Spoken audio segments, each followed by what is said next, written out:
আজকে ম্যাচের ফলাফলের উপর ডিপেন্ড করে না, ডিপেন্ড করতেছে যে আমি পুরোপুরি অ্যান্টি আর্জেন্টিনা, যে কারণে আমি এখন স্পেন সাপোর্ট করব। পুরো ফুল সাপোর্ট থাকবে স্পেনের প্রতি, সেটা হোক স্পেন জিতুক আর না জিতুক, বাট পুরোপুরি 100% সাপোর্ট থাকবে, বিকজ আমি অ্যান্টি আর্জেন্টিনিয়ান। তার উদ্দেশ্যে আসলে বলার কিছু নাই, সে এক টুর্নামেন্টে 5-6টা দল চেঞ্জ করছে এখন পর্যন্ত, লাস্টে একটা চেঞ্জ করছে, দেখা যাক কি হয়, যদি তাও আর্জেন্টিনার হারাতে পারে ওই টিম। লাস্ট চেঞ্জ না, এখানে কথাটা এভাবে বলে জিনিসটা হবে না। সেটা হচ্ছে যে অ্যাজ এ আমি তো সিজনাল ফ্যান না, সেটা তো তুমি জানো, আমি সিজনাল ঠিক আছে, ফ্যান না। তুমি বলো আমি সেটা। মাদ্রিদের জন্য আমি ফ্রান্স সাপোর্ট করছি, যে কারণে জিনিসগুলো এভাবে ওয়ার্কআউট করে নেয়। বাট আর কিছু হোক না হোক, আর্জেন্টিনা অ্যালার্জি আছে আমার, সেটা তো অনেক ভালো করে না, জানো, যে কারণে আচ্ছা। আমি এখন অ্যান্টি, তুমি বলতে পারো আমাকে এখন, তুমি আমি অ্যান্টি আর্জেন্টিনিয়ান, এটাই। আচ্ছা ঠিক আছে, সমস্যা নাই।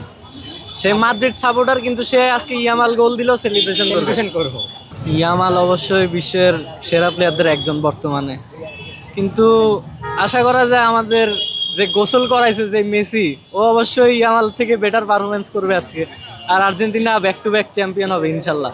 এটাই তো প্রশ্ন, প্রত্যেকটা ম্যাচে গোল খাওয়ার পর কেমনে কাম ব্যাকটা হইতেছে, তাও লাস্ট মিনিটে যায় গোল দিতেছে, প্রত্যেকটা ম্যাচই এইভাবে গেতেছে, সেই ইজিপ্ট থেকে শুরু, সুইজারল্যান্ড, ক্যাপ ভার্দে, শেষ পর্যন্ত এখন এই ম্যাচটা তো এইভাবেই হবে।